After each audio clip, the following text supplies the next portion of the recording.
My name is Stefan Said. I'm an Iraqi-American singer that helped both ignite the Arab Spring and the Occupy movement. Great. And thank you so much for your candor, which is, I think, probably everybody here appreciates.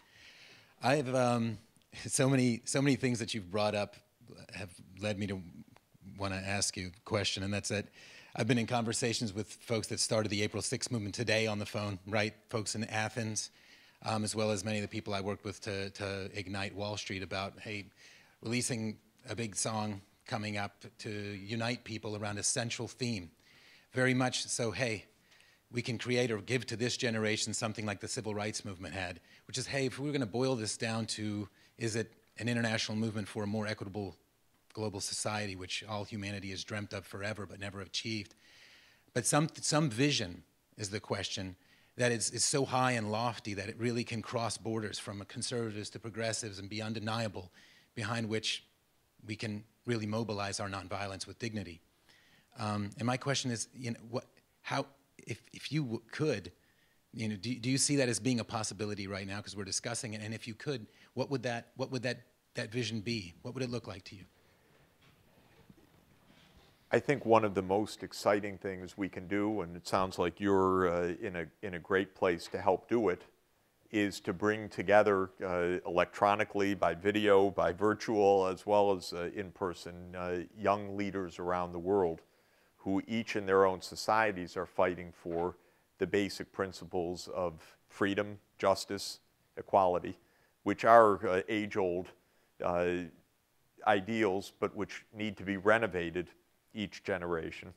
And I've met a lot of the youth leaders of Tahrir Square, which is in a desperate struggle right now. And I met a lot of the youth leaders in Tunis. And I love the fact and how odd it is that this time the movement went from Cairo to Tel Aviv. That's also an incredible sign. Israel had one of the biggest protests in the world, maybe the biggest as a share of society, about inequality, injustice. Quite interesting, by the way, because the macroeconomics of Israel were not bad, but the microeconomics of the incredible concentration of wealth among a small group and the inequalities of income were enough to ignite the whole society. And I love the fact that a lot of the Tel Aviv movement came from Cairo. What a wonderful possibility, by the way, of joining forces. Then I was in Santiago in Chile last month, and of course the students there have been demonstrating. Not coincidentally, because Chile is, again, it's a well-managed country and a recovering country from Pinochet, and it has a real democracy, but it has huge inequality of income. And so students are basically saying, we can't make it through our society with these inequalities. So we're seeing a global response to a global phenomenon, actually. Because everywhere, politics, money, big interests coalesced and lost track in the last 30 years of what counts. And while in the final moment, the U.S.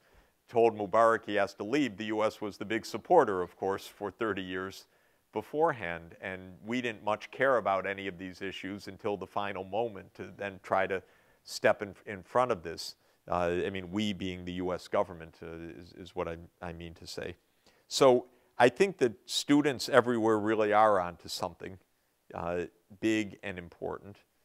I do think each society faces its own specific issues and ways of framing things, but I think the idea of a new generation creating a better world because they now have the means, and it's a globally networked society, and it's a networked society that is after openness, democracy, legitimacy, fairness, economic justice, and environmental sustainability, which is really going to be the drama of these young people in 10, 15, 20 years. They don't know it now, but that's going to become the compelling first-order danger that our kids are going to face in 20 years from now. We see it in the Horn of Africa, but this is going to become much more urgent.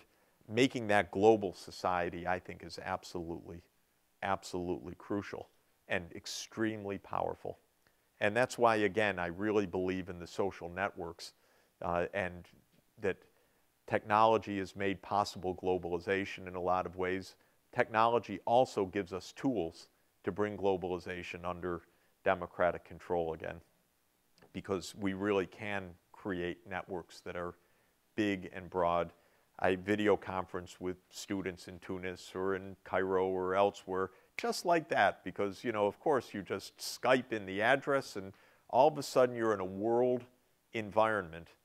And that's, I think, what we should make clear in this movement also. Everyone's got local issues, but everyone really is joined, and that gives a lot of power and a lot of sense about building a new world.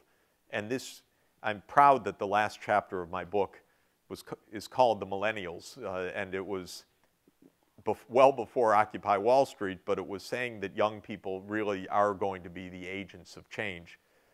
You know, I wish I could say it about my own generation.